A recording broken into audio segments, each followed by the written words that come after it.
Hello, everybody. Welcome to the PCAC update. I'm Brad Hoyseth, Marketing Coordinator for the Pacific Coast Athletic Conference. Today, we have a great special guest on hand, Southwestern track and field coach, Tonie Campbell.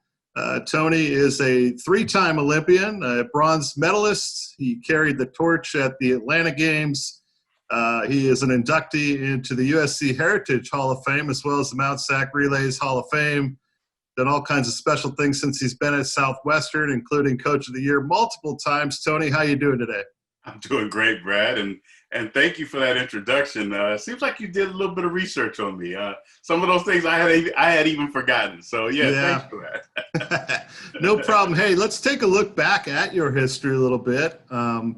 It's been pretty exciting. I've had opportunities to rub elbows with a handful of guys that ended up in the NFL, but I can't say I've ever had the opportunity to talk to somebody that actually won a medal in the Olympics. I think I may have talked to a few that were in the Olympics, but you actually won a medal in the Olympics, and that's pretty cool. And we all have these moments in our lives that I think we would all agree we'll never forget. Is there two or three moments that you could talk about as a runner and as a competitor that, let's say you're 90 years old, you're on your couch and you can't remember many things, but you'll always remember these moments. What would a couple of those moments be?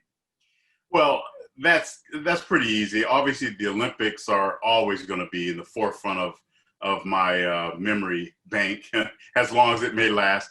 Having been a three-time Olympian and probably one of the only Olympians in track and field, especially, that experienced all three versions of an Olympics. We boycotted them, they boycotted us, and then finally we all get together.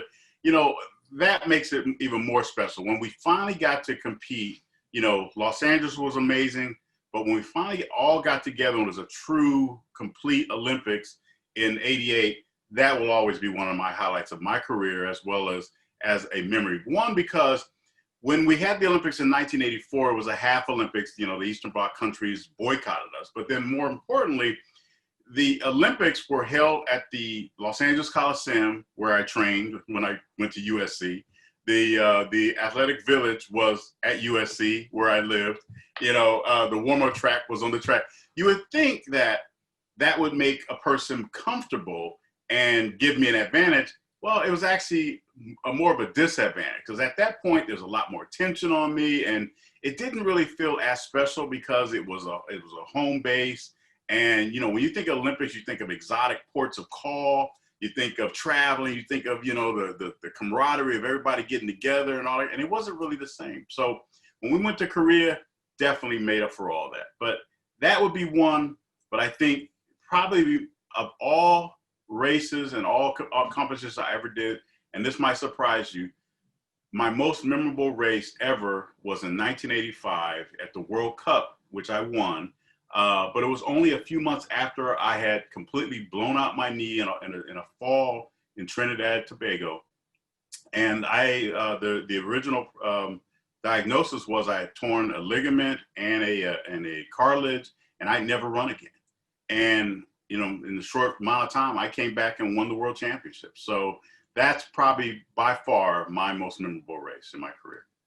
Now, I know you got a few collector's items around there, and just a few. I'm pretty sure now. Yeah, I got a uniform in the background there. That was from what, 84, something like that. 84, yeah, 84 Olympics, and then the 1988 Olympic uniform is in front of us. I can't take it down, but now you have a couple medals, though, right? I mean, show us a couple medals. Tell us a little bit about these medals, all right? Well, I'll start with we'll go in numerical order. So the 1980 team, we boycotted, and that we could take a whole show on that by itself, Brad. I mean, just the political turmoil that happened that led to the boycott, to the protests that happened, to the athletes trying to go around our President Carter at the time, and trying to actually get into Moscow and compete unattached, which the IOC was willing to let us do. But none of that happened, but we were given, the Olympic Committee gave us commemorative gold medals. And they had they actually look like the actual Olympic medals that were given front and back. They were given to us. And then Congress gave us these Olympic gold medals, which actually ended up being upgraded only a few years ago, about 7 years ago, to Congressional Medals of Honor. So these are really special. We were brought to the Capitol and a big celebration on the Capitol steps and everything. We were given those. But of course, everybody likes to know, oh, that's great. But Brad, everybody really wants to know about this baby right here. So this is the Olympic bronze medal, the one that athletes, bust their chops and work their butts off. It should be a different color, but I'll take this one. So yeah, this is the Olympic bronze medal, solid bronze. I'll bite it. Hopefully I won't chip a tooth, but yeah, this is the one. This is the one I won in Seoul, Korea, the 110-meter high hurdles. All right. Well, that's great stuff. But let's move on to Southwestern now. Sure. We talked about your accomplishments as a runner. Tell us maybe the top 2-3 moments that you've had at Southwestern. You've been there a while now, almost 20 years. And well, working at Southwestern has been a blessing. It's a godsend. I have had the fortune to be working alongside some great coaches, Hall of Fame coaches, I'm sure at some point, great administrative officials, a supportive dean, athletic directors. My second dean, athletic director, right now is Jim Spillers. And I think when we talk about the best times I've had there, it's just that, the camaraderie and the support, that I've shared, that I've been fortunate to have been shared with and being able to share with others, other coaches, and we just get along great. But obviously, when it comes down my track and field teams and my cross-country teams, some of the greatest honors have been obviously seeing some of my kids standing on the highest podium at the state championships, winning their medals, their gold medals, or being crowned state champion. And I did have this, and it was, my record has been broken, but the string has been broken, but I had 11 straight years of at least one state champion, and that was the record that I was most proud of. And there was a couple of years that I had multi champions. I think one young man and one young woman who stand out among all of my athletes that ever come through Southwestern College would be Curtis Mitchell, who ended up becoming a professional athlete and got the bronze medal at the World Championship in track and field against Usain Bolt. And then Amanat Olaworu, she's broken every record you can think of, cross country and state, from the 1,500, 5,000, 10,000, and cross country. She broke a record that was stood for 25 years. And to see her go up to the state meet and win 3 events by herself was phenomenal. I'll never forget that day. So those 2 athletes have definitely been the highlight of my career thus far. So now take us back about, I guess it's a little over 7 months now. I mean, we're in the middle of the spring. I did a little homework. You had a handful of athletes that were in the top 50 in their different, their different events within the state. You had some good jumpers. You had a hurdler, I believe, maybe a distance runner. And then all of a sudden you get that call from your athletic director, Mr. Spillers, and says, Tony, unfortunately, we're going to have to shut things down. We don't know when we're going back. How is that? Because that's a unique situation. How is that to handle as a coach, number one? And number two, that was one of the toughest weeks, because we saw the writing on the wall as those dominoes were falling. I also work with Olympic athletes, so we were watching it closely to what was going to happen on the Olympic level, and we were hearing rumors of the Olympics being canceled and this program going down, that program going down. And when it trickled down to the community colleges, I'm not going to say I was shocked or unprepared because I saw the writing on the wall, but it was a hard conversation to have with these young kids who have trusted me and my staff to take them to the next level. And we had actually started our season, and we were 4 meets in and doing very well. To have to shut it down, not even to have to slow it down, to have to come to an abrupt stop was very difficult.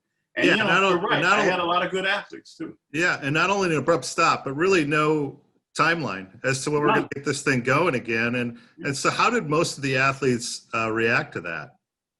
A combination of fear, disbelief, tears, anger, the whole gamut of emotions were displayed on my team, because some athletes, this was their final semester or final season to get that athletic scholarship to the next level. They were about to graduate.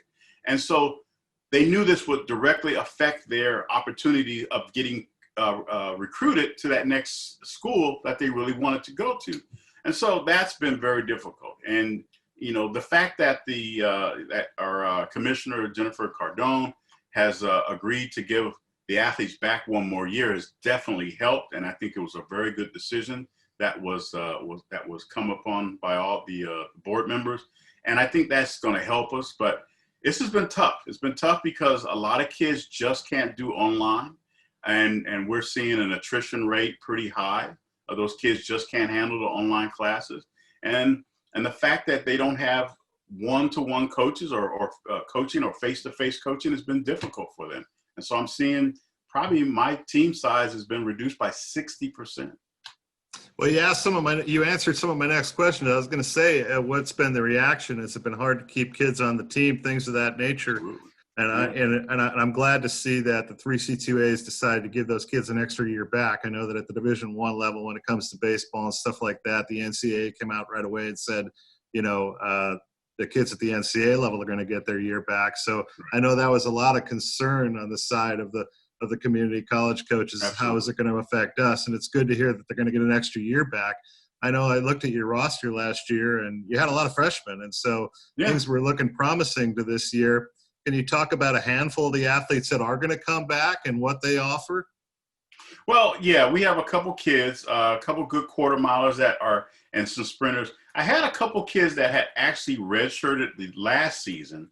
And so this was the year that they were saving in the banks, to really do some good things. There's a young man named Sebastian Vasquez, a triple jumper who's probably going to be one of your best in the state. I mean, he's looking high 47, 48-foot jumper. He's been sending me some of his videos for me to critique, because since we can't have face-to-face, I'm doing a lot of Zoom calls as we're doing now, as well as, I'm getting their videos, critiquing their videos, telling them what they need to change, and then they go out and do it. And so he's looking really good. And then I have a young man named Diego Sanchez, who's a 100, 200-meter sprinter. Probably really needs to be a 400-meter runner, but we'll cross that bridge when we need to. But he's pretty good. A young man, Thomas Burke, another 400-meter runner who just sent me a video from this morning's workout doing hill work.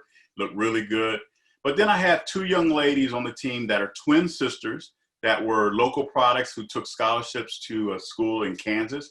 The Meeks sisters, Alexis and Alyssa, and they're going to be my two of my four legs of my 4x1 and my 4x4, and going to be a monster to deal with from all the rest of these schools in the conference as well as in the state, because Alyssa can run sub 12, and then her sister can run sub 12, but she prefers to try the hurdle. So I've got 4 or 5 events covered with those two girls right there. So yeah, well, that sounds promising, at least, even though we're in the middle of this thing and we don't really know we're going to come out of it. So I'm going to ask Tonie Campbell, what's your sales pitch? Why should I go and compete at Southwestern College?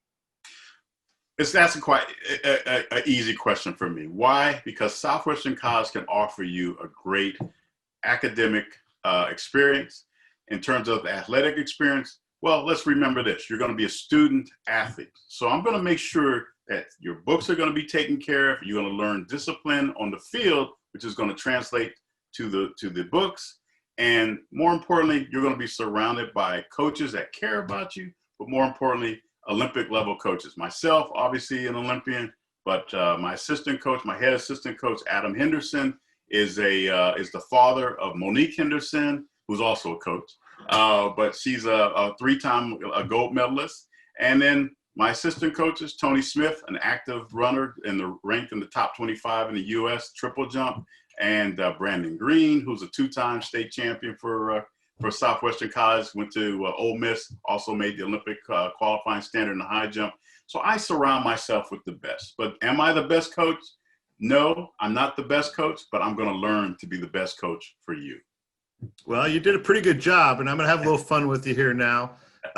You sold me on your program, so I'm going to get up and I'm going to show you what you're dealing with here, because oh my goodness, I'm going to walk into your door, and I mean, get a look at this right here. I'm walking into your Coach Campbell. I really want to be a part of your track and field program. Where do you think I fit into your program? What events do you? Well, young man, what is your passion? What do you want to do? Well, let me start off by saying this. I had a heart attack 5 years ago. I've got a shoulder that's partial torn rotator. I tore a calf muscle playing golf of all things. Do you guys have a 20-meter event or anything like that? Well, I'll tell you what. Why don't we just work on you coming out to the team, being a great team member? Just get you back in shape. We'll drop a few pounds, get that shoulder right. And if all else fails, we'll put you in a couple of fun races, or at least you can stand beside me and be my statistician, my manager. How about that, Brad? I don't know if I'm that much into the conditioning thing. Can you point me in the direction of Coach Carberry's office by chance? Exactly. Hey, thanks for playing around. Thanks for coming in today, Tony. That's Tonie Campbell, the head coach at Southwestern College track and field cross country. I'm Brad Huyseth from the PCAC, the marketing coordinator. And this has been the PCAC update. Thanks for showing up, folks.